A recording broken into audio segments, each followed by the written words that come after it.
সালমান মুক্তাদির জামাত ইসলাম করেন, পিনাকি দা বলেন, ইলিয়াস হোসেন বলেন। আমি বলছি না যে কোনো দল করা পাপ। এই মুহূর্তে বাংলাদেশের one of the popular show যেটাতে আমি আজকে উপস্থিত, আমি ঠিক যেই সিটটায় বসে আছি, আমি যদি ভুল না করে থাকি এই সিটটাতেই হাদি ভাই বসেছিল। কেউ যদি রুমে এসির মধ্যে মারা যায় আর কাউরি একদম গুলি করে মেরে ফেললো, আমার ভাইটা কি করছিল? কবরেই তো যাবে। তার মাথায় গুলি করে দিলেন। আর ব্যাপারটা তো এমন না যে যে এসির মধ্যে মারা গেল তার মৃত্যু কষ্ট কম। I am so proud of it. একটা ইনসাফের পক্ষে দাঁড়ানোর কারণে আমার এই মৃত্যুর মধ্য দিয়ে আল্লাহ তোমার মাফ করে দিতে পারে। কখন আমরা ওই যে একটা আমাদের অন্তরে তিনি অসীম সাহস নাজিল করেছেন, অসীম সাহস ভাই। এক মৃত্যু লক্ষ কোটি মৃত্যু ভয় দূর করে দিয়েছে। আমাকে আল্লাহ যদি আবারও দুনিয়ায় পাঠায়, আমি কয়টা জিনিস চাবো? এটাও আমি বলতে চাই। উনি বলছেন যে কেউ বাড়িতে থাকতে পারবে না, বাইরে থাকতে পারবে না। আপনি স্বাধীন দেশে এই কাম করতে পারবেন না তো এখন পোলাপানের সাথে, যারা এক একটা বিষয়ে ভীষণ স্কিল। আপনি এইভাবে ডিল করবেন না। এদেরকে আপনার আদর করে ভালোবেসে সুন্দর করে লজিক্যালি বুঝাইতে হবে। হাজার হাজার গুমের সাথে একটা গুম শুধু নিজের পরিবারের সাথে রিলেট করেন। আপনি তেরে মেরে দান্ডা করে দিবেন ঠান্ডা, ওই দান্ডা উল্টা নিয়ে ঢুকাই দিবে। বাকশালী সংবিধান যেটার মাধ্যমে অটোমেটিকলি ফ্যাসিবাদ কায়েম হবে আবারও। আপনার কি তারেক রহমানকে সম্মান করছেন? তারেক রহমানকে এটা আপনাদেরকে করতে বলছে?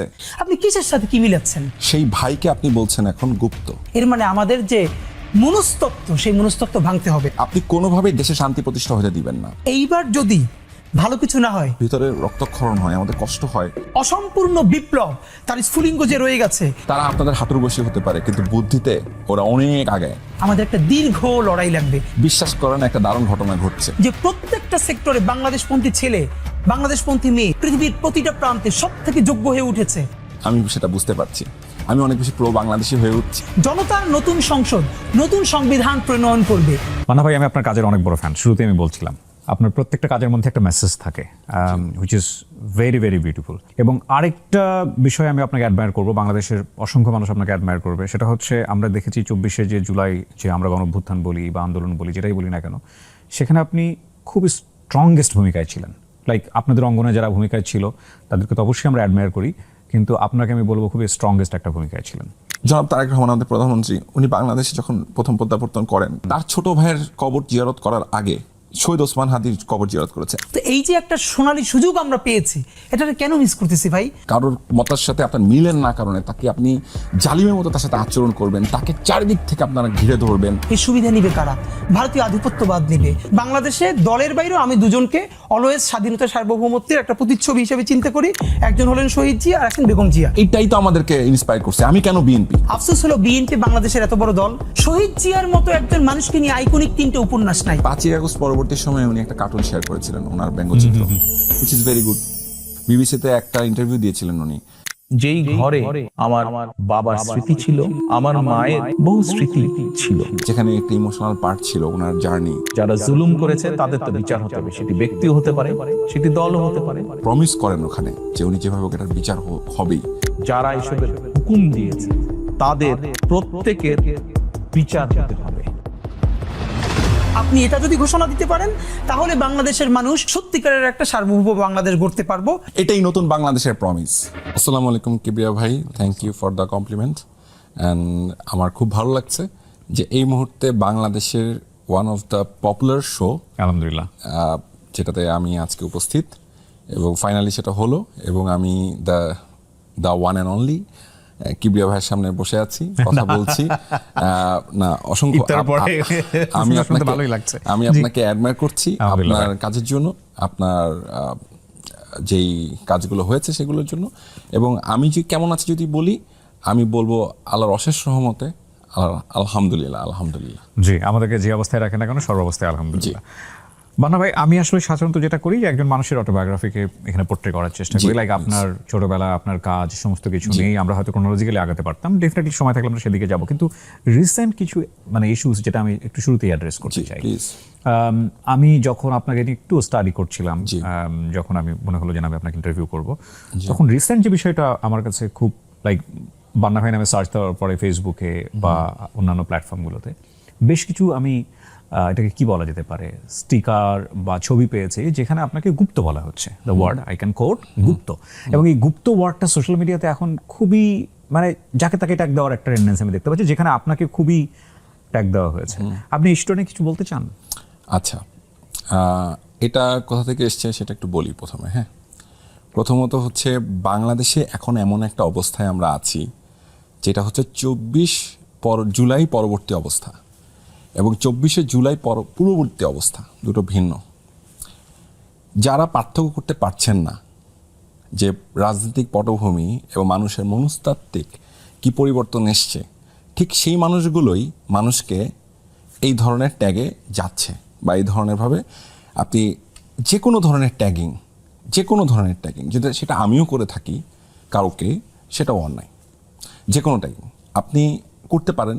যে যেমন আপনি যদি খুব 24শে জুলাইয়ের যে আন্দোলনটা হলো বা গণঅভ্যুত্থান হলো বা বিপ্লব হলো, যেটাকে আমরা অসমাপ্ত বিপ্লব বলি অনেক ক্ষেত্রে, সমাপ্ত হতেও পারে ইন ফিউচার, 10 বছর 20 বছর লাগলেও, সেটা ভবিষ্যৎ ভালো বলবে।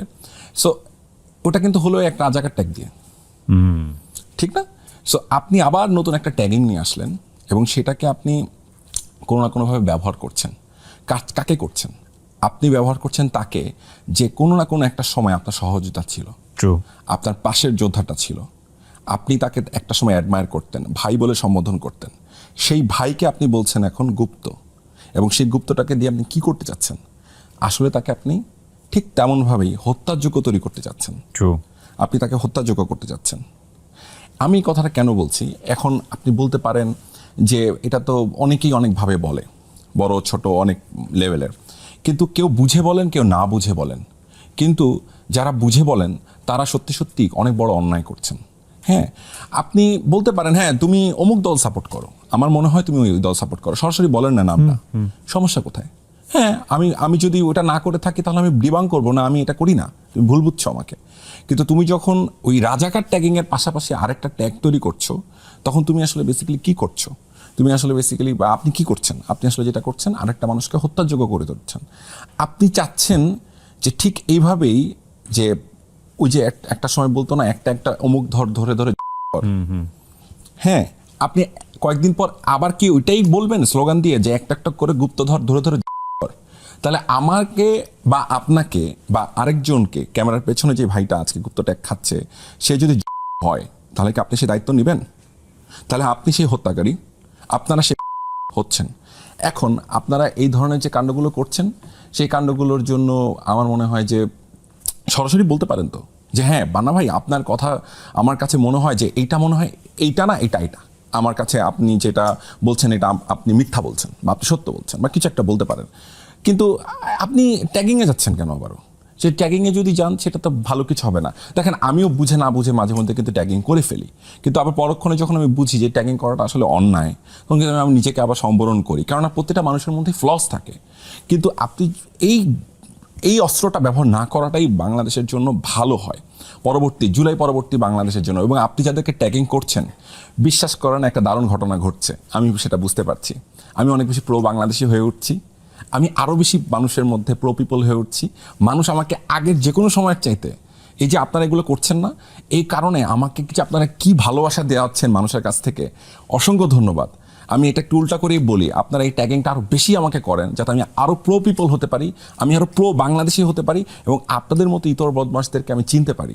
কারণ আপনাদেরকে চেনাটা জরুরি। আপনাদের মতো একটা কি বলবো, একটা মানে পোটেনশিয়াল কিলারদেরকে চিনা ফেলাটা আমাদের জন্য, মানুষের জন্য খুব জরুরি। এবং আরেকটা ইন্টারেস্টিং বিষয় ঘটে গেল, আমরা যখন অনুষ্ঠানটা শুরু করব তখন আমরা বলছিলাম, মানে সমসাময়িক অনেকগুলো বিষয় নিয়ে কথা বলছিলাম। রাইট, আজকের আগের দিন, আমি জানি না শোটা হয়তো 2 দিন পরে প্রচার হবে, যখন আমরা রেকর্ড করছি, বাংলাদেশ ব্যাংকের তিনি সাবেক গভর্নর রাইট নাও, তাকে যেভাবে বের করে দেওয়া হলো, ওই একই অ্যাক্টিভিটিস আমরা দেখলাম যখন আমাদের মানে অন্তর্বর্তীকালীন সরকার ছিলেন, সেটাকে বিভিন্ন পত্রপত্রিকায় লেখা হতো মব, আবার সেম জিনিসটাকে এখন বলা হচ্ছে বিক্ষোভ।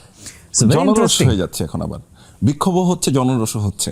তার মানে বিষয়টা হচ্ছে কি, আপনি শব্দের খেলা খেলছেন এখানে, যে শব্দের শয়তানি বলি আমি এটাকে, শব্দের শয়তানি। আপনি শব্দের শয়তানি করছেন। আপনি একই কথাই হয়ে যাচ্ছে মব, একই কথাই হচ্ছে বিক্ষোভ, একই কথাই হয়ে যাচ্ছে জনরোষ, যখন আপনার যেটা প্রয়োজন। তাইলে এটা কেন মব হবে না? একটা বাংলাদেশ ব্যাংকের থেকে ধরেন একজন, আপনি গভর্নরকে আপনার পছন্দ না, আপনি তাকে সরাবেন, সেটা তো একটা প্রসেস আছে, তাকে আপনি সেই প্রসেস মেনটেন করে, প্রসিডিউর মেনটেন করে আপনি তাকে বের করে দেন। তাকে দুয়োধ্বনি দিয়ে তাকে মারতে উদ্যত হচ্ছেন আপনি। সে কি অন্যায় করেছে? 24 পরবর্তী সময়ে যখন বাংলাদেশের অর্থনীতির সবচেয়ে ভঙ্গুর দশা, সে তখন হাল ধরেছিল। এই মানুষটার যদি আপনি প্রোফাইল চেক করেন, প্রোফাইলে দেখবেন তার একটা সম্মান দেওয়ার মতো জায়গা আছে।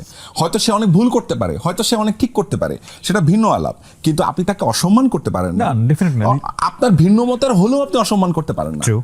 আপনার ভিন্ন মতের হলেও না, কারণ যেই মানুষটা যেই সময় আসছে ক্ষমতায়, যেমন এখন আপনি দেখেন মানে কোনো ক্ষেত্রে ডক্টর মোহাম্মদ ইউনূস স্যারকে থেকে চুপ্পু মহান হয়ে যেতেছে, মানে আমাদের প্রেসিডেন্ট, হ্যাঁ উনি মহান হয়ে যাচ্ছে।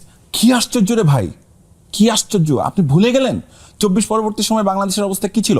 আপনি আমার সাথে কথার সাথে দ্বিমত পোষণ করতেই পারেন, কোনো সমস্যা নাই, আমি অ্যাকসেপ্ট করে নিতে রাজি আছি, কিন্তু আপনি একটা সম্মানিত ব্যক্তিকে এভাবে অসম্মান করবেন, এইভাবে অসম্মান করবেন। আচ্ছা, আপনি যে দলের লিডারকে পছন্দ করেন, আপনার দলের যে রাজনৈতিক দলের লিডার যাদেরকে আপনি পছন্দ করেন, তারাকে অসম্মান করে কথা বলেছিল তাকে কখনো? যদি আপনি সেই দলটাই পছন্দ করেন, তাহলে আপনার দলের লিডার তো এভাবে অসম্মান করে কথা বলেন না। তাহলে আপনি কে? আপনি কত বড় ওই দলের সমর্থক হয়ে উঠছেন? ওই আপনার বড় সুপ্রিম লিডারের চেয়ে বড় লিডার আপনি। তাহলে এই যে আচরণটা, এই আচরণটা তাহলে কারা করছে সেটা একটু বলতে হবে। সেই আচরণটা করছে হচ্ছে এক ধরনের, এই যে আপনি যে জিনিসটা, এইটাকে টোটালি অর্গানাইজ করছে ছাপড়ি। শব্দটা আমি বলতে চাই, একটা ছাপড়ি গ্রুপ তৈরি হয়েছে যারা দেশে বিদেশে বসে, তারা আমি বলবো হচ্ছে বেশিরভাগ ক্ষেত্রে আমি যেটা অ্যানালাইসিস করে পেয়েছি সেটা হচ্ছে যে যাদেরকে তারা এটাকে মুভ করাচ্ছে, তারা অনলাইন মব যেটা করতেছে এখন এই মুহূর্তে, যে যেমন গুপ্ত অ্যান্ড এভরিথিং, যে অনলাইন মবটা এখন চলতেছে, বা যাকে তাকে ট্যাগ দিয়ে দেওয়া যে মবলিংটা ওরা করতেছে, এরা হচ্ছে ওই গ্রুপটা ওরা চালাচ্ছে। এরা কিন্তু বেসিক্যালি এদের ইন্টেনশন হচ্ছে যে সবসময় ডিস্টার্ব করে রাখা মানুষকে, মানে আপনি কোনোভাবেই দেশে শান্তি প্রতিষ্ঠা হতে দিবেন না, আপনি সবসময় একটা ডিস্টার্ব করে রাখবেন। আমি তো সমালোচনা করতেই পারি একটা লজিক্যাল বা ইলজিক্যাল, আপনি সেটাকে ডিবাং করার তো ভাষা আছে। আপনি কি ডিবাং এভাবে করবেন যে আমি আপনাকে ট্যাগ করে দিয়ে আপনাকে হত্যাযোগ্য করে তুলবো? তো এটা কারা করতেছে তাদেরকে আপনারা একটু লক্ষ্য করেন, এবং এটাও লক্ষ্য করেন, আমি ওই সব মানুষদেরকে বলি, ভাই দেখেন আপনারা কিন্তু 17 বছর কোনো না কোনোভাবে একটা দলকে সাপোর্ট করছেন, বা 2টা দলকে সাপোর্ট করছেন, বা 3টা দলকে সাপোর্ট করছেন, বিভিন্ন দলের তো ভাগ। আমি সবাইকেই বলছি, আল্লাহর ওয়াস্তে প্লিজ বোঝার চেষ্টা করেন, এটা একটা সুযোগ আমাদের আবার একটু জিনিস গুছায় নেওয়ার, আমাদের একটু ঠান্ডা মাথায় সবকিছু বোঝার। আমরা যেন ওই ভুলটাই না করি যেটা আমাদের পূর্ববর্তী সময় হয়ে গেছে।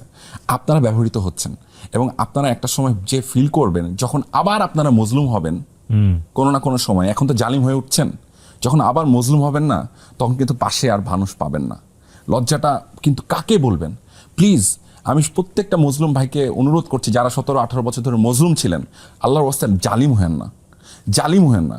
কাউকে কারোর বিশ্বাসের কারণে, কারোর মতের সাথে আপনার মিলেন না কারণে তাকে আপনি জালিমের মতো তার সাথে আচরণ করবেন, তাকে চারিদিক থেকে আপনারা ঘিরে ধরবেন, ঘিরে ধরে তার ওই নষ্ট চরিত্রের মানুষগুলোকে লিডার বানাবেন, তাদেরকে আপনারা বস করবেন। একটা সময় যে 2-3 বছর 4 বছর 5 বছর পর যে আপনি রিয়েলাইজ করবেন, ও মাই গড, আমি তো আসলে উপাসনা করছিলাম, ওই মানুষগুলো তো বা সরাসরি প্রতিনিধি, আমি তো এইভাবেই বলতে চাই।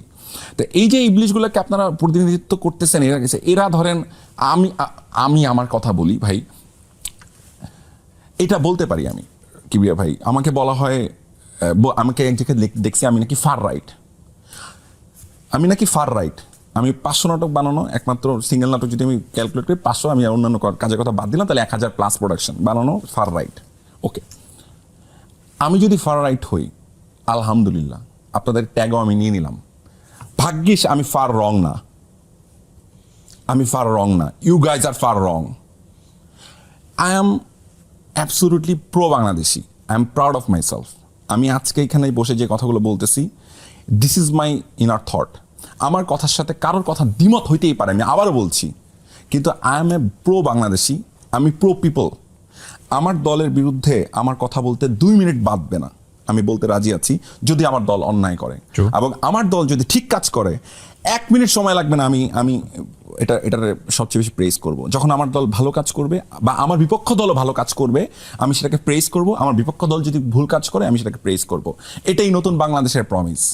আমরা যে বলতাম যে বাংলাদেশ 2.0, দিস ইজ বাংলাদেশ 2.0, যে আপনি আপনার বিপক্ষ দলও যদি, আপনার প্রতিপক্ষ যদি ভালো কাজ করে, তাহলে আপনি ওইটাকে প্রেস করবেন। যদি সে অন্যায় করে, তাকে বলবেন সেটা অন্যায় করছে। ঠিক তেমন আমার দলের ক্ষেত্রেও সেটা প্রযোজ্য। আমি 2-3টা জায়গা যদি একদম খুব পয়েন্ট করে বলি, যে আপনাকে যে এইভাবে ট্যাগ দেওয়া হচ্ছে, বা শুধু আপনাকে না, কিন্তু এটা কিন্তু মিডিয়ার অনেক পার্সনকে, যাদেরকে নিয়ে চিন্তাই করা যায় না, এই যে গুপ্ত ট্যাগিংয়ের ব্যাপারটা, আমরা এটা খুব অ্যালার্মিং লক্ষ্য করছি। এবং এমন হচ্ছে যে হয়তো দুই একটা বিষয় ইন জেনারেলি একটা মানুষের মাথার মধ্যে আসার কথা, কিন্তু ওই পার্টিকুলার বিষয়টা কোনো একটা দলের পক্ষে চলে যাচ্ছে, যে দলটা আলটিমেটলি গুপ্ত ট্যাগ বা যে দলের লোকজন বলছে যে গুপ্ত ট্যাগটা দিচ্ছে তাদের বিপক্ষে হয়তো বা চলে যাচ্ছে। এবং আপনি যেটা বলছিলেন যে হয়তো দেখা গেল ওই লোক সারা জীবনে ওই দলটাকেই সাপোর্ট করতো যারা তাকে গুপ্ত বলছে। আমি একটা উদাহরণ দিব। হ্যাঁ, শিওর। আমি একটা উদাহরণ নিই। রাহাত শান্তনু ভাই আমার বড় ভাই, ওনাকে আমি রেসপেক্ট করি, সম্মান করি। 17টা বছর ধরে বিএনপির পক্ষে, একদম নাম ধরেই বললাম, জাতীয়তাবাদী দল বিএনপির পক্ষে যদি কেউ সর্বোচ্চ পরিমাণ কন্টেন্ট বানায়, কালচারালি ফাইটটা করে থাকে, সেটা রাহাত শান্তনু ভাই। ওনাকেও বলা হচ্ছে, ওনাকেও কিন্তু ট্যাগ করা হচ্ছে। কি আনফরচুনেট। উনি এখন ধরেন একটা কথা, 17 বছর আমরা যাদের সাথে অ্যালাইড ছিলাম যুদ্ধে, ফাইটে, 1.5 বছরের মধ্যে আমি নিশ্চয়ই তার চিরশত্রু হয়ে যাই নাই। কে আমার শত্রু আর কে আমার প্রতিপক্ষ, এই পার্থক্য তো করতে জানতে হবে রে ভাই। আমি তো আমার প্রতিপক্ষ শত্রুকে পার্থক্য করতে পারি। আমার শত্রুকে, আমার শত্রু বাল, আর আমার প্রতিপক্ষকে, আমার প্রতিপক্ষ অন্যান্য দল, বাংলাদেশ আওয়ামী লীগ, মানে সংক্ষিপ্ত ফর্ম বলেছেন আপনি। আমি একটা অ্যাপ্লিকেশন করে sorry for that, okay. So আমি প্রতিপক্ষ আর শত্রুর মধ্যে পার্থক্য। আমার শত্রুকে আমি শত্রু বলবো, কিন্তু আমি প্রতিপক্ষকে শত্রু বানাবো না। এটাই তো হওয়া উচিত। আমি রাহাত ভাইয়ের উদাহরণটা দিলাম যে উনিও তো এইভাবে ভিকটিম হয়েছেন এবং হচ্ছেন। আমাকে অনেকে মেসেজ করেছেন যে ভাই কি অবস্থা, কি কি এই আপনাকে নিয়ে এত লেখালেখি হচ্ছে, এটা সেটা এই সেই। আমি বলি প্লিজ এনজয়। আমি কিন্তু আর 2-1জনকে বলি যে আমার আল্লাহ জানেন আমার মনের ভেতরে কি। সো আমি যেহেতু 24-এ ওই জায়গাটা ব্রেক করে দাঁড়াতে পারছিলাম, আমি কথা বলতে পেরেছি। সো ইনশাল্লাহ আমি একটা কথা দিচ্ছি আপনার সাথে, কোনোদিনও আমাকে দল দাস হিসাবে পাবেন না। আমি দলান্ধ নই, আমি দেশান্ধ। আমাদের সবার আগে দেশ, এবং এটা শ্রদ্ধেয় প্রধানমন্ত্রী তাকেও সম্মান সবার রেখে আগে বলতে বাংলাদেশ। চাই। উনি যেভাবে বলেছেন সবার আগে বাংলাদেশ, উনি ওনার দলের ঊর্ধ্বে উঠে একজন দেশের নাগরিক হিসেবে উনিও সেটাই বিশ্বাস করেন বলে আমাদের এটা বিশ্বাস। এখানে বেশ কয়েকটা বিষয় আমরা দেখেছি, বিশেষ করে আপনার অনলাইন অ্যাক্টিভিটির মধ্যে, যে আপনি হাদিকে নিয়ে অনেক বেশি সোচ্চার ছিলেন। সামহাও বুঝলাম যেটা, যে হাদিকে এক ধরনের কর্নার করে দেওয়ার চেষ্টা করা হয়েছে, যে হাদি আসলে কাদের লোক, এরকমভাবে একটা কর্নার করে দেওয়া হয়েছে। সুতরাং হাদিকে নিয়ে যারা কথা বলেছে তাদেরকেও একটা ট্যাগিং করার চিন্তা ভাবনা করা হয়েছে। প্লাস পিনাকির সাথেও বোধহয় আপনার একটা ট্যাগিং করার চিন্তা ভাবনা করা হয়েছে। আমি আগে পিনাকি তার বিষয়টার প্রসঙ্গটা তুলে নিয়ে আসি। আগে জুলাই পূর্ববর্তী সময় আমরা সবাই এক ছিলাম। পিনাকিদার কথাটা আলাদা করে বলছে কারা, যারা আমাকে ওই ফ্রেমিংয়ে ফেলতে চাচ্ছে, তাই না? পিনাকিদা বলেন, বা ফাহাম আব্দুল সালাম বলেন, বা জুলকারনাইন সায়ের বলেন, অথবা আপনি কনক সরোয়ার বলেন, ইলিয়াস হোসেন বলেন, বা আপনি এনি নেম ধরেন, ওই আপনি আরো অন্যান্য যারা, ডক্টর জাহিদুর রহমান ভাই বলেন, সব প্রত্যেকের নাম বলেন। আমি মোটামুটি সব অ্যাঙ্গেল কভার করার চেষ্টা করলাম নাম দিয়ে। হ্যাঁ, আশা করি মিস করি নাই কোনোটা। সো এই যে এতগুলো মানুষের নাম বললাম, তারা কি সবাই এক লাইনে ছিলেন না? ছিল। তো জুলাই পরবর্তী সময়ে আপনাদের মধ্যে বিভাজন তৈরি করছেন। আপনারা নিজেরা আইডিওলজিক্যাল ক্ল্যাশে ঢুকছেন। এটা কি ভাই আমার দোষ? আমার সাথে আমার বাসায় পিনাকিদা আসেন নাই, আমার বাসায় আসছেন ফাহাম আব্দুল সালাম। আমি যখন অস্ট্রেলিয়াতে গিয়েছিলাম শুটিং করতে, ক্যানবেরা থেকে 3 ঘন্টা ড্রাইভ করে ওনার ওয়াইফ সহ, ওনার বাচ্চাকে সহ, এটা আমার জন্য অনেক বড় রেসপেক্টের বিষয় ছিল। উনি এসেছিলেন আমার সাথে দেখা করতে, ভালোবাসার জায়গা থেকে। কে? ফাহাম আব্দুল সালাম। তো কেন আমি ফাহাম আব্দুল সালামের হচ্ছি না? তো পিনাকিদা মজা করে একবার আমাকে বলছিল, তুই তো ফাহামের লেসপেন্সার। হ্যাঁ, আমি তখন কইছিলাম যে হ্যাঁ, ফাহাম ভাই কব যে আমি আপনার লেসপেন্সার, এ বলবে আমার লেসপেন্সার। আমি আসলে পড়ছি এক বিপদে, কারণ সাইড নিতে হবে। আমার কথা হলো আমি সাইড নিব না। আমি আপনাদের আইডিওলজিকে হয় পারলে ওন করব, আর নাহলে করবো না, কিন্তু আমি সাইড নিব না। কারণ মজার বিষয়, আমি জানি না সালমান মুক্তাদির এই শোটা দেখবে কিনা। সালমান মুক্তাদির কোনো একটা পোস্ট, সেটাকে ট্যাগ করে, আমারও একটা পোস্ট নেওয়া হয়েছে সেখানে, আমি যদি ভুল না বলে থাকি, 3-4 জনের পোস্ট ট্যাগ করে কোন একটা ভেরিফাইড আইডি থেকে। যখন একটা ভেরিফাইড আইডি থেকে আসে তখন তো এটা আসলে খুবই দুঃখজনক। এবং আমি দেখলাম সেও মোটামুটি রিনাউন্ড পারসন, সে মোটামুটি বোল্ডলি লিখে ফেলেছে যে সালমান মুক্তাদির জামাত ইসলাম করেন, বা আমরা ওই ধরনের। আমি বলছি না যে কোনো দল করা পাপ, আমি বলছি না কোনো দল করা অপরাধ। আচ্ছা ভাই, করতেই পারে সে চাইলে। আপনি প্রো বাংলাদেশি, Exactly. 17 বছর আপনি যাদের সাথে অ্যালাই করে যুদ্ধ করলেন, মানে ফাইট করলেন, প্রবল পরাক্রমশালী যাকে বলা হয়, যে গণহত্যাকারী শেখ হাসিনার বিরুদ্ধে আপনি যারা ফাইট করলেন, তাদেরকে আপনার বন্ধু হয়ে গেল, তাদেরকে আপনারা এখন ছেড়ে দিতেছেন, তাদেরকে আপনাদের ফ্রেন্ডশিপ হয়ে যেতেছে, তাদের অফিস খুলতে দিতেছেন। আর যারা আপনাদের সাথে ফাইট করলো তারা আপনাদের এত বড় শত্রু হয়ে গেল। তা আল্লাহ রাব্বুল আলামিন বলে তো একজন আছেন সৃষ্টিকর্তা, পাশাপাশি আছে মানুষের বিবেক, যেটা আল্লাহ দিছে। তো মানুষের বিবেক তো জাগ্রত আছে। জুলাই পূর্ববর্তী, আমি এই জন্যই প্রথমেই বলে নিলাম যে দুইটা সময়, এই জুলাই পূর্ববর্তী আর পরবর্তী সময় এত ইজি না। এখনকার যে রাজনীতিবিদরা এবং যে কর্মীরা, রাজনৈতিক দলের এবং সমর্থকরা বা যে কোনো ব্যক্তি যারা বুঝতে পারতেছে না এই পার্থক্যটা, বিশেষ করে আমি অনেক সিনিয়র সিটিজেনের কথা বলবো, তাদের আসলে অনেক ব্যাকডেটেড চিন্তাভাবনা আমি দেখতে পাচ্ছি। মানে ইয়াংরা যে কিভাবে ভাবে, এবং সবচেয়ে বড় কথা হচ্ছে এখনকার মানুষ যে কিভাবে ভাবে, তারা অনেক জন মাইল দূরে আসলে বিষয়গুলো থেকে। তারা আবার হয়তো সাফারার হবেন, তখন হয়তো দেখবেন যে একটা সময় যে এখন তো ক্ষমতার লোভে, মানে এখন তো বা ক্ষমতার গরমে মনে করেন চেয়ার গরম অনেক, হ্যাঁ। সো ওই জায়গা থেকে আপনি বুঝতে পারবেন বাংলাদেশে, না। আমি ভাই হাদির প্রসঙ্গটা আসতে চাইতেছি। আমি হাদির প্রসঙ্গটা বিরতির জি, পরে নিব। জি। তার আগে আমি আপনার সঙ্গে একটু যোগ করতে চাই যে বাংলাদেশে, মানে আমার দেখা ব্যক্তিগত অভিমত, ক্ষমতাকে যদি এনজয় করে থাকে কেউ, তাহলে একমাত্র শেখ হাসিনা ছাড়া তার কেউ করেছে বলে মনে হয় না না, বাংলাদেশের না, ইতিহাসে। না। তো তার মতো একজন মানুষও যদি থাকতে না পারে শেষ পর্যন্ত, তাহলে ক্ষমতাকে আসলে কারোরই এনজয় করা উচিত না। অ্যাবসলিউটলি ভাইয়া, এখানে একটু ছোট্ট করে শেষ করে দিব। সেটা হচ্ছে, দেখেন, ফাহাম আব্দুল সালামের কথা বললাম, ডক্টর জাহেদ ভাই, উনাকেও আমি ইন স্টেজ ভরা মজলিসে আমি উনাকে বলছি আপনি আমার জন্য ফেভারিট কন্টেন্ট ক্রিয়েটার। ওইটার কথা বলেন না কেন?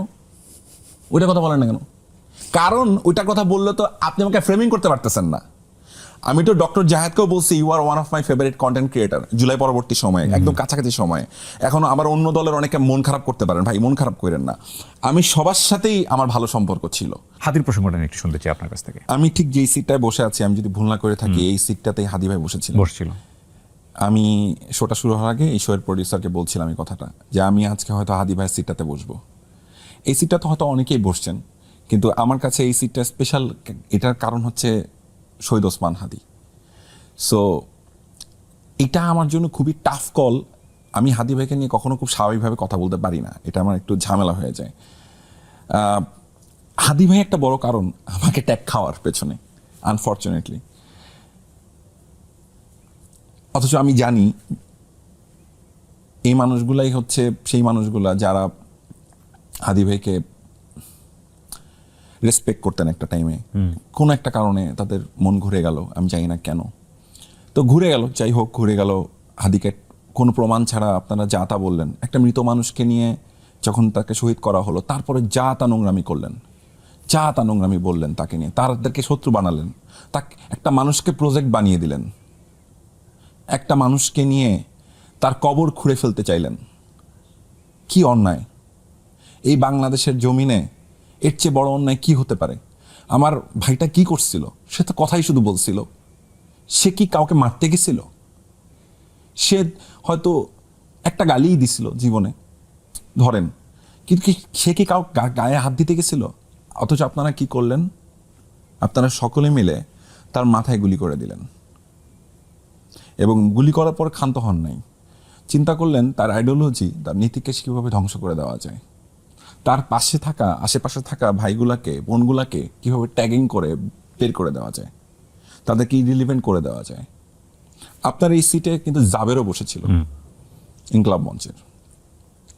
ওই দিন সে আহত ছিল, এখানে বালিশের স্তূপ ছিল, পা দিয়ে বসেছিল, আহত ছেলেটা ছিল, হাউমা করে কাঁদছিল আমাদের জাবের। আমার খারাপ লাগছিল, আই ক্রাইড দ্যাট টাইম। আমি আজকে খুব প্রমিস করে এসেছি নিজের সাথে, আমি আজকে কাঁদবো না, আমি কাঁদতে চাই না আজকে। আমি শুধু এটাই বলতে চাই যে আপনারা ওসমান হাদিকে, শহীদ ওসমান হাদিকে কোনোভাবে নিশ্চিহ্ন করতে পারবেন না। শহীদ ওসমান হাদি কী ছিল সেটা সারা বাংলাদেশের মানুষ জানেন। শহীদ ওসমান হাদিকে যখন নিশ্চিহ্ন করতে যাবেন, তত ওসমান হাদি তত আরও বিস্ফোরিত হবে, সে আরও এক্সপান্ড করবে, সে আরও বড় হবে। চেষ্টা করে দেখতে পারেন আপনারা তাকে হারাতে পারেন কিনা। শহীদ ওসমান হাদি আমার ভাই, I am so proud of ইট। আমি শেষ দিন পর্যন্ত, আমি শত ট্যাগ খাওয়ার পরেও আমার ভাইয়ের জন্য আমি তার হাত ছাড়ি নাই। আমার সাথে তার রাজনৈতিক ভিন্নতা ছিল, মতাদর্শের অনেকখানেই কনফ্লিক্ট করতো, যেহেতু আমি আরেকটা দলের সমর্থক। কিন্তু আমরা কখনো ওই জায়গাটা ভাঙি নাই। কখনো আমরা ওই যে একটা, এই রেসপেক্টটা কিন্তু হাদির পক্ষেও ছিল। উনি যখন আমাদের মাননীয় সাবেক প্রধানমন্ত্রী খালেদা জিয়ার নাম উচ্চারণ করতেন, আমাদের শহীদ প্রেসিডেন্ট জিয়াউর রহমানের নাম উচ্চারণ করতেন, কি রেসপেক্ট নিয়ে উচ্চারণ করতেন। আমি শুধু এটা বলতে চাই, দেখেন আপনাদের লিডারকে, আপনাদের সুপ্রিম লিডারকে আপনাদের দলের অনেক নেতা এইভাবে এক্সপ্লেন করতে পারেন না, এতটা সম্মান দিয়ে কথা বলতে পারেন না।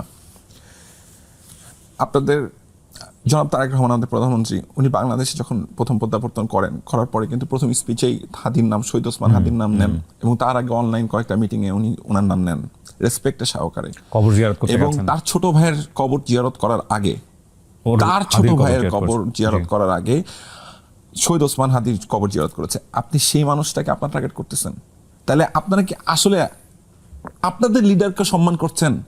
আপনারা কি তারেক রহমানকে সম্মান করছেন? তারেক রহমানকে এটা আপনাদেরকে করতে বলছে? তারেক রহমান মনে হয় না এনজয় করেন এগুলো। অসম্ভবই না, অসম্ভব। উনি তো আর ডেফিনেটলি সারাক্ষণ ফেসবুকে বসে থাকেন না, সোশ্যাল মিডিয়াতে কি লেখালেখি হচ্ছে Right. দেখতে বসে থাকেন না। Right. কিন্তু এই যে আমাদের ভাইটাকে নিয়ে যে আপনারা করেন, বিশ্বাস করেন আমাদের ভিতরে রক্তক্ষরণ হয়, আমাদের কষ্ট হয় যে আমাদের লিডারকে শহীদ রাষ্ট্রপতি জিয়াউর রহমান, বেগম খালেদা জিয়া আপসীর নেত্রী, এবং শহীদ ওসমান হাদিকে, মানে কি বলবো, এটা আসলে এই তিনটা আমার রেড লাইন, এই রেড লাইনটা প্লিজ ক্রস করেন না। এটা যদি ক্রস করেন, আমি খুবই এই জায়গায় আমার আসলে কোনো মাপ নেই। জুলাই নিয়ে আপনি নিজেও একটু নির্মাণের মধ্যে ছিলেন এবং আপনি নির্মাণ করেছেন আপনার জায়গা থেকে যতটুকু করা সম্ভব, আমি যদি ভুল না বলে থাকি। দেখেন, আমার সাথে প্রথম কাজটাই আমি একটু খুব ইন্টারেস্টিং, এখানে হাদির কথা আসতেছে। আমি কিন্তু হাদি ভাইকে খুঁজি নেই, হাদি ভাই আমাকে খুঁজে বের করছিলেন জুলাইয়ের ঠিক পরবর্তী সময়ে। কেন জানি ওনার মনে হয়েছিল বান্না ভাইয়ের সাথে আমার যোগাযোগ করাটা খুব জরুরি। আমি হঠাৎ করে একদিন মেসেজ পাই হোয়াটসঅ্যাপে, আমি ওসমান হাদি বলছি। আমি অবাক হয়ে গেছি। আমি ওনাকে কি বলছি জানেন? আমি আপনাকে চিনি। তখন উনি বলছে, কীভাবে চিনেন? আমি দেখছি কনক স্যারের একটা প্রোগ্রামে আপনি খুব বোল্ডলি কথা বলতেছিলেন। I loved it, you are amazing. That was our conversation, starter conversation. So after that বলে, বান্না ভাই আপনার সাথে তো কীভাবে দেখা করতে পারি? বলছে, ভাই বাসায় চলে আসেন। উনি বাসায় চলে আসছে। আমার বাসায় চলে আসার পরে ভাইয়ার সাথে অনেকক্ষণ আড্ডা দিলাম, প্রথম কথা হলো। এরপরের পরবর্তী সময় যেটা হলো, উনি যখন সোশ্যাল মিডিয়াতে, ওনার তখন অতটা রিচ ছিল না, আমি প্রথম ওনার পোস্ট শেয়ার করলাম একদিন। হ্যাঁ, সো আল্লাহর রহমতে আমার একটা ভালো রিচ ছিল সেই সময়। সো এটা আমি যদি ভুল না করি সেপ্টেম্বর মাসের দিকের কথা, মানে 24-এর। তো সেপ্টেম্বর মাসে ওই সময়টাকে ওসমান হাদি পরের দিন আমার বাসায় আবার আসলেন একটা কাজ নিয়ে কথা বলার সময়। তো উনি আমাকে জড়ায় ধরে, বান্না ভাই আমার 500টা ফ্রেন্ড রিকোয়েস্ট আসছে। সুবহানাল্লাহ, মানে আমি ইটস অ্যামেজিং। আমি যে কি ফিলটা, আমি বললাম, আমি জানি না আমি এটা কেন ওই ফিল থেকে বলছিলাম তাকে। আমার ওখানে আরো কয়েকজন ছিল, তারা ওখানে সাক্ষী। আমি বলছিলাম, শুনেন, সারা বাংলাদেশ আপনাকে বুক দিয়ে ভালোবাসবে এক সময়। আমি কথাটা বলছিলাম, এবং ওই বিশ্বাসটা আমার ওই কয়দিনের কনভারসেশনে হয়েছিল, তার প্রতি বিশ্বাসটা ওই পর্যায়ে পৌঁছায় গেছিল যখন আমি দেখতেছি একটা ঘুমাচ্ছে না রাতের বেলা, সারা রাত ধরে গ্রাফিতি করতেছে শুধু জুলাইকে কিভাবে মানে গ্লোরিফাই করা যায়, শহীদদের ফ্যামিলির সাথে যোগাযোগ করছে সারাদিন। আমি বললাম, ভাই এই মানুষটা তো ঘুমাই না, সারাক্ষণ শুধু ফাইট। ওনার এত তাড়া কিসের? এখন আমি বুঝতে পারছি ওনার এত তাড়াটা কিসের। উনি হয়তো ফিল করতে পারছেন যে ওনার সময় আসলে হয়তো অনেক কম, আল্লাহ হয়তো সেই ইশারাটা ওনাকে দিচ্ছেন। হ্যাঁ, সো হাদি ভাইয়ের সাথে সেই মানুষ যিনি আমাকে প্রথম লিরিকটা দিলেন, লাল জুলাইয়ের লিরিকটা পড়ার পরে দেখে আমি এক ইয়াতেই বলছি যেটা আমি করতে চাই। তো ওই থ্রুতে কিন্তু আমার হাত শান্তনু ভাইয়ের সাথে পরিচয়। ওকে, ওই থ্রুতেই কিন্তু আমার সাফায়াত ভাইয়ের সাথে পরিচয়, ওই কন্টেন্টের। সো আমি যে জিনিসটা ভাই বলতে চাই, সেই জিনিসটা হচ্ছে যে হাদি ভাই হচ্ছে সেই মানুষ, যে মানুষটার সাথে আমার লাল জুলাই দিয়ে কাজ শুরু, এবং আমি ওই যে বিনা পারিশ্রমিকে করলাম, উনি আরও অ্যামেজড হয়ে গেল। আমি বললাম, ভাই জুলাইয়ের সাথে টাকা পয়সার কোনো লেনদেন নাই, এখানে কোনো স্বার্থের খেলা নেই। জুলাই আমাদেরকে ফ্রিডম অফ স্পিচ দিচ্ছে, জুলাই আমাদেরকে নতুন করে বাঁচতে শিখাইছে, জুলাইয়ের কারণে আমরা স্বাধীন হইতে শিখছি, আবার নতুন করে ভাবতে শুরু করছি। আরে আমাদের পতাকাটা তো আমাদের পতাকা, এটা তো আমাদের হোল্ড করতে হবে। আরে এই দেশটা তো আমাদের দেশ, এই মাটি তো আমার মাটি। আরে এই মানুষগুলো তো আমার মানুষ। আজ এই মানুষটা, এই যে একটা রিক্সাওয়ালার ঘাড়ে যে ঘামটা, এই ঘামটা তো আমার ঘাম। এই ফিলটা তো আমার আসে জুলাইয়ের পরে আরও বেশি, আগেও ছিল, কিন্তু জুলাইকে আরো গাঢ় করছে। কারণ মানুষের যে রক্তগুলো, আমার ভাইয়ের যে রক্তগুলো শহীদের জুলাইতে, আমার বোনের যে রক্তগুলো, আমার যে স্যাক্রিফাইসগুলো, সেই স্যাক্রিফাইসগুলো তো আমরা ভুলতে পারি না, সেটা তো আমাদেরই রক্ত। আমার শহীদ আনাস ভাই, আমার ছোট ভাইটা, ও ক্লাস 10-এ পড়া ছেলেটা কি করে বুঝলো যে এই চিঠিটা তার লিখে যেতে হবে? এই রিয়ালাইজেশন কোথা থেকে আসছে? এটা কি ঐশ্বরিক নয়? এটা কি সত্যিকার দেশপ্রেম নয়? আমি তো ভাই 71 দেখি নাই, আমি তো 71 ওন করি, ভালোবাসি, কিন্তু আমি তো 24 নিজের চোখে দেখছি। আমার 24 তো আমার হাতে, সেই বাবারা এখনো কাঁদে যে সন্তান হারিয়েছে, সে মারা এখনো কাঁদে। সো যখন শহীদ আনাসের মা আমাকে ফোন দেয়, তখন আমি বুঝি যে এটা এই জন্য হয় কি, আমি এই জিনিসগুলো নিতে পারি না ভাই, যে কেউ এটার সাথে বেইমানি করতেছে। স্ট্র্যাটেজিক্যালি যদি আমি বলি যে বর্তমান সরকার যেভাবে আগাচ্ছেন, এটা খুবই এক্সপেক্টেড ছিল নাকি আমরা আসলে খুব অবাক হব? আসলে এক কথায় যদি আমরা বলতে চাই, দেখেন, সাধারণ মানুষের পারসেপশন অনেক রকম। আপনি এত অল্প সময়ের মধ্যে মানুষ অনেক কথা বলছে না, দেখছেন, এটাই 24-এর প্রাপ্তি। আপনি এখন কোনোভাবেই ওই যে পড়তে বসতে ডান্ডা দিয়ে বিড়াবো ওই সুযোগ নাই। এছাড়াও মিলন সাহেবকে আমি অনেক পছন্দ করি, ওনার অনেকগুলো ভিডিও আমি শেয়ার করছি, ওনার মায়ের সাথে ওনার ইমোশনস আছে, উনি অনেক ভালো ভালো কথা বলছেন, ডিল করছেন খুব চমৎকারভাবে অনেক কিছু জায়গায়, কিন্তু উনি একটা বাজে কাজ করছেন, এটাও আমি বলতে চাই এখানে। উনি বলছেন যে কেউ বাড়িতে থাকতে পারবে না, বাইরে থাকতে পারবে না। আপনি স্বাধীন দেশে এই কাম করতে পারবেন না তো এখন পোলাপানের সাথে। এটা 2026, 2005 থুয়ে আসছেন, এটা আপনি 20 বছর পার হয়েছে, আপনি এইভাবে ডিল করবেন না। এদেরকে আপনার আদর করে ভালোবেসে সুন্দর করে লজিক্যালি বুঝাইতে হবে। আপনি তেরে মেরে দান্ডা করে দিবেন ঠান্ডা, ওই দান্ডা উল্টা ঠিক আছে, ওই সুযোগ নাই ভাইয়া, ওই দিন নাই, ওই পৃথিবীতে ওই দিন শেষ। এটা sorry to say, this generation is really like that. তেরে মেরে দান্ডা করে দিব ঠান্ডা, ওই সুযোগ নাই। আপনি করে দেখতে পারেন, ট্রাই করে দেখতে পারেন, ওই সুযোগ নাই। আমি মাবরুর রশিদ বান্না আজকে আমি যে দল সমর্থন করি সেই দলের বিরুদ্ধে কথা বলতে কিভাবে সাহস পাই? সাহস পাই ওই জায়গা থেকে, শহীদ আনাসের রক্ত থেকে। শহীদ আনাসের রক্ত আমাকে বলে দিয়ে গেছে, আমাকে প্রমিস করাইছে, ভাইয়া তুমি কিন্তু বেইমানি করো না আমার সাথে, আমরা কিন্তু আরেকটা স্বৈরাচার হইতে দিব না, আরেকটা হাসিনা যেন কোনোভাবে তৈরি না হয় বাংলাদেশে। তো শহীদ আনাস যখন ওই কবরটার সামনে যখন আমি দাঁড়াইছি, আমার কাছে কিন্তু ওই ফিলটা হয়েছে, এটা আমার রেসপন্সিবিলিটি। এই জুলাইয়ের সাথে আল্লাহর ওয়াস্তে বেইমানি করেন না। জুলাইয়ের শক্তি বলে আমরা যাদেরকে ফ্রন্ট লাইনে দেখেছি, দেখেন অনেকে বেইমানি করছে, অনেকে এটাকে মিসইউজ করছে, কিন্তু এটা তারা করছে। সবাই তো একরকম না, সবাই তো একরকম না। আপনারা সবাইকে এক কাতারে ফেললেন না। আপনারা ওন করলে সমস্যাটা কি? আপনারা ওন করলে তো দেশের একটা বড় জনগোষ্ঠী আপনাদের সাথে অ্যাড হবে। কোথায় সমস্যা? না আমি দেখেন কি পরিমাণ, আজকে যখন আমি শোটা করতেছি, আজকে অনেকগুলো এমপি বের হয়ে গেছে। আপনারা কি আবারও সেই মানে বালকেই আসতে দিতে চান? এদেরকে হত্যাযোগ্য করে তুলতে চাচ্ছেন? এটা আপনাদের গোল? আমি কি এই কথাটা বললে আজকে ওই দলের বিরুদ্ধে চলে যাবো যে দলটা আমি সমর্থন করি? তাহলে ওকে ফাইন, এটাই 24-এর পরে আমাদের শিক্ষা, এটাই আমি মাবরুর রশিদ বান্না। আমি বলতে হবে যেটা সত্য সেটা সত্য বলতে হবে। আমার 1971 পূর্ববর্তী সময়ে মরহুম শেখ মুজিবুর রহমানের অবদান আছে না? অফকোর্স, সেটা তো আমি স্বীকার করবো না, এটা তো স্বীকার করবো। কিন্তু 1972 থেকে সময়কালীন সময়ে তার তো অনেক কন্ট্রোভার্সিয়াল জায়গা আছে, সেটা তো আমাকে অস্বীকার করতে হবে। কেননা এখানে যখন আমি হঠাৎ করে লিখে বসছি বিনম্র মধ্যাঙ্গুলি, যেই সময়ে, ওই সময়টা লেখাটা জরুরি ছিল কেন জানেন? এটা শেখ মুজিবকে অসম্মান করার জন্য বলি নাই, এটা বলছি হচ্ছে ওই সব স্টুপিডদেরকে, ওরা যারা ইউজ করতেছিল এতদিন ওই মূর্তিটাকে, যেটা শেখ হাসিনা করছে, তার বাবাকে সবচেয়ে বেশি মিস ইউজ করছে, ওটাকে থামানোর জন্য। আমার টার্গেট কিন্তু শেখ মুজিবুর রহমান না রে ভাই, আমার টার্গেট কিন্তু যারা শেখ মুজিবুর রহমানকে মিস ইউজ করতেছে, অথবা মরহুম শেখ মুজিবুর রহমান বা বঙ্গবন্ধু শেখ মুজিবুর রহমান, আপনি যেভাবেই বলতে, এক একজন তো এক একটা আইডিওলজিতে বিশ্বাস করে। এই মানুষ, এই ক্যারেক্টার যারা ইন্তেকাল করছেন, তাদেরকে নিয়ে আল্লাহর ওয়াস্তে নোংরামি করা যাবে না। আর এটা আমি এটাকে সাপোর্ট করি না ব্যক্তিগতভাবে। আমি করছি, আমি ফান করছি, আমি নিজেও জানি এটার জন্য কখনো কখনো আমার খারাপও লাগে, কিন্তু প্রত্যেকটা মানুষের ফ্লস থাকে, আমারও আছে রে ভাই। এই জিনিসটা আমি ঠিক করতে রাজি আছি, কোনো সমস্যা নেই। আমি বলতেও রাজি আছি এটা আমাদের কোনোভাবেই করা উচিত না। ঠিক যেমন শহীদ রাষ্ট্রপতি জিয়াউর রহমানকে নিয়েও করা উচিত না, ঠিক যেমন আমাদের দেশনেত্রী বেগম খালেদা জিয়াকে নিয়েও করা উচিত না, ঠিক তেমন বঙ্গবন্ধুকে নিয়েও করা উচিত না। তাদেরকে একটু সাইডে রেখে দেন, তাহলে আমাদের জন্য সুন্দর হয় জিনিসটা। আমার মনে হয় এটা আমার নিজস্ব একটা সেলফ রিয়েলাইজেশন, এবং আমি ফিল করি যে ওই রেসপেক্টটা আমি করি, এবং আমি বিভিন্ন সময়, বছরের বিভিন্ন সময় আমি কিন্তু শেখ মুজিবকে বা বঙ্গবন্ধুকে কিন্তু আমি সেই রেসপেক্টটা করছি। আমরা 24-এর ইডিওলজিক্যাল হিরো যাদেরকে মনে করতাম, বিশেষ করে অনলাইনে, যারা আমাদের গণমাধ্যমের চাইতেও আমাদের কাছে বেশি শক্তিশালী ছিলেন, তাদের একটা স্ট্যাটাস, তাদের কিছু ভিডিওস, তাদের কথাবার্তা সবার আগে মানুষ দেখতো এবং বাংলাদেশের গতি প্রকৃতি বুঝতো।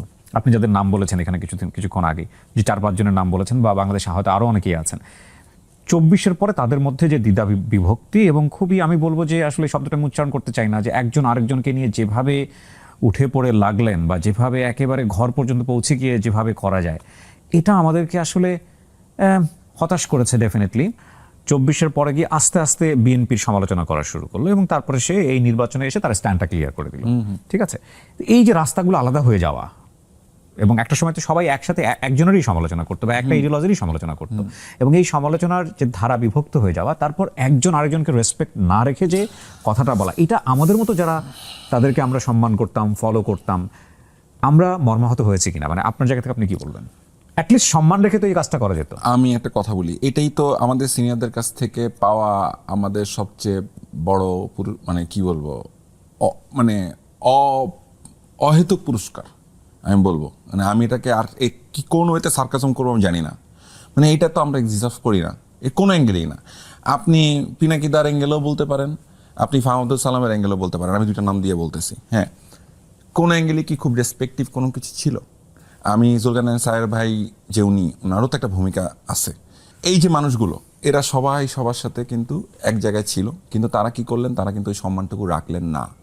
এতে করে কি ক্ষতি করলেন জানেন? ওনারা আমাদের যে বৃহত্তর শক্তিটাকে নষ্ট করলেন। যদি সম্মানজনক জায়গাতে রাখতেন ওনারা সব সমালোচনাটুকু, এখন অনেকে বলতে পারে আর ওরা কি সম্মান করুন, বান্না এটা কি কয়, বলতেই পারে, কিন্তু এটা হওয়ার সম্ভাবনা খুব বেশি। এটা বান্না বুঝে না, ও এটা কেন কয়, ও ওর সাপোর্ট দিতেছে, ওর সাপোর্ট দিতেছে, ওর কথা কয় বেশি। না, আমি সবার কথাই বলি, আমার টাইম লাইনে যা দেখেন সবচেয়ে বেশি ভিডিও, আমি চ্যালেঞ্জ দিয়ে বলতেছি, ফাহমুদুল সালামেরই বেশি। যদিও আমি পিনাকিদার পোস্ট অনেক শেয়ার করছি, কিন্তু যদি সংখ্যায় গুনতে চান দেখবেন ফাহমুদুল সালামের সংখ্যায় বেশি। কেন এটা কর না কেন? ওই যে বইটা আগে যেটা বলতেছিলাম। সো কিন্তু সম্মানটা, ওই যে আমাদের সম্মানজনক রাখাটা উচিত ছিল। আমি অনুরোধ করব, সময় শেষ হয়ে যায় নাই, সামনের দিনে দেখেন না আপনাদের এই ক্রিটিসিজমগুলো কনস্ট্রাকটিভ ওয়েতে নিয়ে আসা যায় কিনা। এক্স্যাক্টলি, আমার মনে হয় সেটা, কারণ আমরা আসলে আপনাদের প্রত্যেকের বক্তব্যই আমরা খুব মনোযোগ দিয়ে দেখি। আমি মনে হয় আমরা বলবো না, আমরা বলতে আমি পুরো বাংলাদেশকেই বোঝাচ্ছি, এবং আপনারা কাইন্ড অফ বাতিঘর। আমি ডেফিনেটলি আপনাদের মধ্যে 2-1 জনের সঙ্গে আমার ইনবক্সে কথা বলার সুযোগ হয়েছে, আমি বলেছি, বিশেষ করে যখন এটা শুরু হয় আমি খুবই ডিসঅ্যাপয়েন্টেড ছিলাম, মানে একদম ইনিশিয়াল স্টেজে আমি একটা স্ট্যাটাসও লিখেছিলাম, পরে দেখলাম যে এটা থামবার নয়, এটা ওয়ার্ক করছে না, এবং যে লেভেলে যারা নামছে এটা আসলে আর থামবে না। যাই হোক, আমরা একটা নতুন বাংলাদেশ চাই এবং আগামীর বাংলাদেশ চাই। আমি আমাদের প্রধানমন্ত্রীকে নিয়ে শুনতে চাই, আপনি কতটুকু আশাবাদী? দেখুন, আমি একটা কথা বলি, আমি একটু প্রসঙ্গ টেনে আনি, তাহলে আমার কথাটাও বলা হলো। সেটা হচ্ছে জনাব তারেক রহমান, উনি একটা কাজ করেছেন, সেই কাজটা হচ্ছে ওনাকে কোনো বিশেষণ দিয়ে বলতে না করেছেন, which is very good. So এই জন্য বলতে পারি এখন জনাব তারেক রহমান, আর কিছু বলতে হচ্ছে না। প্রধানমন্ত্রী তারেক রহমান বলতেই পারছি, শুধুমাত্র মিস্টার প্রাইম মিনিস্টার বলতে পারছি। যেখানে একটা ইমোশনাল পার্ট ছিল ওনার জার্নি, যখন ওনাকে আহত করা হয়, উনি প্রমিস করেন ওখানে যে উনি যেভাবে এটার বিচার হবেই, প্রতিটা অন্যায়ের 17 বছরের এবং জুলাইয়ের যে অন্যায়, সেই প্রমিসটা উনি রাখবেন, এই আশাটা করতে পারি। It's too early to say. এই ব্যাপারে আমি মানে অনেক ধরনের অনেক নেগেটিভিটি হইতে পারে, এইটাও উনি করতেছেন কেন, ওটা করতেছেন কেন, কিন্তু সেটার জন্য আমি মনে করি ওনাকে একটু সময় দেওয়া দরকার। একটু একটা টাইম লাইন আপনাকে দিতেই হবে। না দেওয়ার আগে একটা মানুষের জাজমেন্টে যাওয়া উচিত হবে না। 6 মাস পরে আপনারা জাজটা করেন বা 3 মাস পরে জাজটা করেন, আসলে উনি পারলেন কি পারলেন না। সো আমি ওনাকে সময় দিতে চাই বেসিক্যালি। আচ্ছা, আমি আরেকটা প্রসঙ্গে কথা বলতে চাই, সেটা হচ্ছে, আমি জানি না এটা আপনার প্রশ্নের মধ্যে আছে কিনা, আমি বিএনপির একটা প্রোগ্রামে গিয়েছিলাম, একটা বড় প্রোগ্রামে, সেখানে আমি বক্তব্য দিয়েছিলাম, এবং সেই জায়গাটায় আমি বলতে চাই, সেই প্রোগ্রামটা ছিল, ওই প্রোগ্রামে আমি স্পষ্ট করে বলেছিলাম যে আমি একজন নন পলিটিক্যাল মানুষ হিসাবে এখানে উপস্থিত, এবং বিএনপির অনেকের এবং অন্যান্য দলের, বিএনপি শুধু না, আমি জামাত ইসলাম বলতে চাই বা এনসিপির অনেকের একটা ভুল ধারণা আছে, সাধারণ মানুষেরও অনেকের মধ্যে একটা ভুল ধারণা আছে, আমি মনে হয় বিএনপির কোনো পোস্টেড মেম্বার না। ভাই, আমি পোস্টেড মেম্বার না, এটা আমি বলে দিতে চাই আপনার সাথে। আমি কোনোভাবে কোনো পোস্টেড মেম্বার না, ধারের কাছেও নাই কোনো পোস্টেড মেম্বারের। সো এই কথাটা আমি কেন বললাম, কারণ অনেকে মনে করেন, অনেকে আমাকে বলেন আপনার বিএনপি, যখন যেটা যার পক্ষে যায়। আবার কখনো মনে হয় যে কি বলে, আপনি বিএনপি করেন কিন্তু আপনি সমালোচনা করেন কেন? হ্যাঁ, আমি করি এই জন্য, কারণ আমি চাই, ওই যে বললাম আনাসের কথাটা, আমি চাই হইতেছে ওই ইয়ামিনদের কথা, ওই শহীদ আবরারদের কথা, আবরা ফাহাদ, ওই আমাদের ওই শাপলার গণহত্যার সময় যে মানুষগুলো মারা গেল তাদের কথা চিন্তা করি, আমি চিন্তা করি পিলখানার ওই আমাদের বীর সেনাদের কথা। এই জন্য আমি সমালোচনা করি যেন এই ধরনের ঘটনা কোনোদিন না ঘটে। আমরা যেন কোনোভাবে একটা স্বৈরাচারকে আবার পেলে পুষে বড় না করি, আমরা যেন সবসময় কন্ট্রোলে রাখি, আমরা যেন বলি, আমরা ভালো জিনিসকে ভালো বলবো, খারাপকে খারাপই বলবো, সাদাকে সাদা, কালকে কালো যদি পারি। আচ্ছা, এই জায়গাটায় যে জিনিসটা দরকার, সেই জিনিসটা আমি একটু ক্লিয়ার করে ফেলি। সেটা হচ্ছে আমি এখানে বক্তব্য থেকে স্পষ্ট করে বলছিলাম আমি একটা নন পলিটিক্যাল মানুষ হিসেবে এখানে উপস্থিত, যারা বক্তব্যটা 8 মিনিটের বক্তব্য যারা আরেকবার শুনতে চান শুনতে পারেন না। এবং এই কথা বলার পরবর্তী যে কথাগুলো আমি বলছিলাম কয়েকটা কথাতে উনি পিছনে বসে মানে তখন স্ক্রিনে ছিলেন, উনি তালি দিয়েছেন, তার মানে কি উনি অ্যাপ্রিশিয়েট করেছেন। ঠিক, আমি ওখানে ওনাকে দলকে ইন্সপায়ার করতে গেছিলাম। কখন? যখন দল ক্ষমতায় ছিল না। এখন দল ক্ষমতায় আসছে। দেখেন, দল ক্ষমতায় আসার পিছনে আমি তো ওই মানুষটা না যে আমি ক্ষমতার পিছনে পিছনে দৌড়াবো। আমি সারা জীবন গণভবনের বাইজিদেরকে হেট করছি। হ্যাঁ, একটা গান শুনে কয়া কন্দমবসি করতে যা মানুষদেরকে আমি পছন্দ করি নাই, আমি তাদের বিরুদ্ধে বলছি। এখন আপনারা এক্সপেক্ট করেন আমি ওই আচরণটা করব? এটা কি কাম্য? এটা তো কাম্য না, এটা আমি হইতে পারবো না। সরি, আমি ওই কালচারাল ফিগার কোনোদিনই হইতে পারবো না। আমার কিচ্ছু লাগবো না, আপনারা কিচ্ছু দিয়েন না আমারে। You don't need it. I don't need it. আলহামদুলিল্লাহ আমি যা আছি তা ঠিক আছি। সো যেহেতু আমার এটা লাগবে না, আর আমার ব্যাকবোনটা, আমার বিবেকটাও খোলা, আমার ব্যাকবোনটাও টান টান, যেহেতু এটা জায়গাটা আছে, সেহেতু আমার কোনো কিছু দিয়ে আপনার ইয়া করতে পারবেন না, বুঝাতে পারবেন না। দেখেন ভাই, ওই ভিডিওর ভিতরে আমি বলছি আপনি শহীদ রাষ্ট্রপতি জিয়াউর রহমান এবং দেশনেত্রী বেগম খালেদা জিয়ার সন্তান, আপনি শব্দটা ফালাই দিয়েছেন। ফালাই দিয়ে ভিডিও এডিট করে কি দাঁড়ায় বলেন, এই ভিডিও ভাইরাল করে ফেলছে। এবং সেই ভিডিও এখন তারা ওই যে ছাপড়ি গ্রুপ, ওরা এখন এটাকে ইউজ করতেছে বিভিন্ন বুলশিট ইয়া দিয়ে কন্টেন্ট মেকারদের দিয়ে। এবং এর মধ্যে অনেক ভালো কন্টেন্ট মেকারও আছে, বুলশিট সবাইও না। কিন্তু সেই কন্টেন্ট মেকারদেরকে আমি রিকোয়েস্ট করতে চাই, তোমরা যে অন্ধের মানে পেছনে অন্ধ হয়ে যাচ্ছ তোমরা, ভাইরে ভাই তোমরা ভুল করতেছো। ঠিক 3 বছর পর তোমরা ওদেরকে গালি দিবা, কিন্তু তো অনেক লেট হয়ে যাবে। তোমরা অনেক ভালো, তোমরা অনেক কষ্ট করছো 17 বছর। তোমাদের কাছে আমার বিনীত অনুরোধ, আপনার কাছে বিনীত অনুরোধ, আল্লাহর ওয়াস্তে অন্ধ হয়ে যায় না। অন্ধ হয়ে যাওয়াটা আমাদের কারোর কাছে কাম্য না। আমি মাহবুব রশিদ বান্না আপনাদের কাছে অনুরোধ করতেছি, এটা কইরেন না। না করলে দেশটা সুন্দর হয়, আপনাদের জন্যও ভালো হয়, দলের জন্যও ভালো হয়। নির্মাণের জায়গায় একটু আসতে চাই আমরা। আসলে সমসাময়িক অনেকগুলো বিষয় নিয়ে কথা বলছিলাম, যেটা আপনার লাইফের একটা পার্ট। আরেকটা পার্ট হচ্ছে নির্মাণ, এবং এই নির্মাণের জায়গায় আপনার কাছে মানে আপনার প্রত্যেকটা কন্টেন্টই একটা মেসেজ থাকে আমার কাছে, যেটা মনে হয়েছে, এবং দেখলে বোঝা যায় this is the signature work of someone. তো সেই জায়গা থেকে আপনি এখন রিসেন্টলি কি নির্মাণ করছেন, এবং একই সাথে এই যে সমসাময়িক বিষয়গুলো, এগুলো আপনার কাজের মধ্যে কতটুকু ট্রিক করছে? ওকে, ফাইন। তাহলে আমি বলতে চাই থ্যাংক ইউ সো মাচ যে এই কমপ্লিমেন্টটা দেওয়ার জন্য। যে আমি আসলে এটা প্রথম, আমি সবসময় বলি আমি মোরাল স্টোরি টেলার। আমার যদি বায়োতে দেখেন ফেসবুকে, আমি দেখবেন মোরাল স্টোরি টেলার হিসেবে নিজেকে বলতে শোনা। অনেকে বলে না আমি রোমান্টিক কিং, আমি থ্রিলার বস, এইসব। আমি এটা না ভাই, আমি একটা খুবই সাধারণ সাদামাটা, খুবই মানে চিমচাম লেভেলের একটা মোরাল স্টোরি টেলার। মূলত এইভাবেই হইতে চাইছি। তার মানে কি আমি রোমান্টিক নাটক করি নাই? করছি। তার মানে কি আমি থ্রিলার বানাইছি? তার মানে কি আমি অন্য কন্টেন্ট বানাইছি? কিন্তু মোরাল স্টোরিটা আমি বলতে চাই, এবং সেটা আমি বলার থ্রুতেই কিন্তু 24 পরবর্তী সময় যদি আপনি সিগনিফিক্যান্ট কোনো ওয়ার্ক দেখেন আমার, সেটা নাস্তা দেখবেন, লাঞ্চ দেখবেন। এখন আমি এটা কেন বানাইছিলাম ভাই? 20টা বছর পর যদি কেউ জুলাইকে মনে করতে চাই যেন আমার এই নাস্তা লাঞ্চ খুঁজা দেখে, ওনার ওই ব্যক্তি বা ওই জেনারেশনের সন্তানটা, ওই মানুষটা, আমি কিন্তু জহির রায়হানের মতো গ্রেট ফিল্ম মেকার না, কিন্তু এবং ধারের কাছেও নাই, মানে আমি তার মতো করে বানাইতেও পারি না।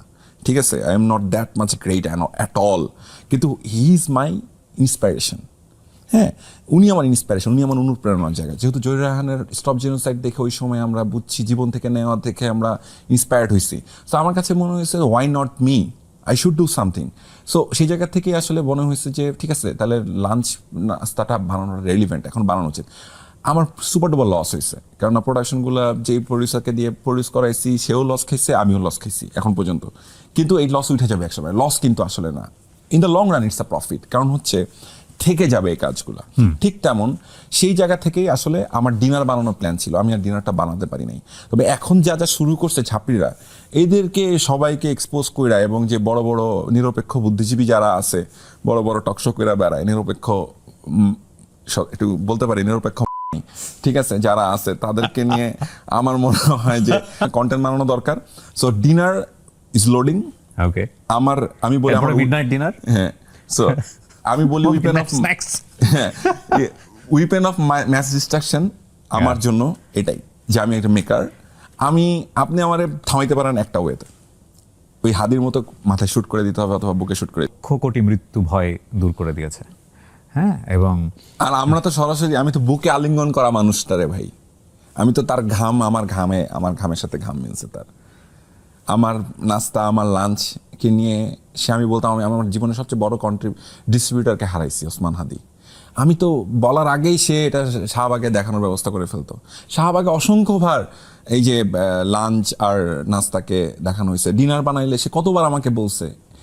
আমি ডিনার বানানোর সময় আমি আসলে কীভাবে বানাবো জানি না, কিন্তু আমাকে বারবার বলছে ভাই ডিনারটা কবে বানাবেন, ডিনারটা হয় বানাবো হাদি ভাই, বানাবো ইনশাল্লাহ, এবং ঠিকঠাক মতো বানাবো। ইনশাআল্লাহ বানাবেন ঠিকঠাক মতো।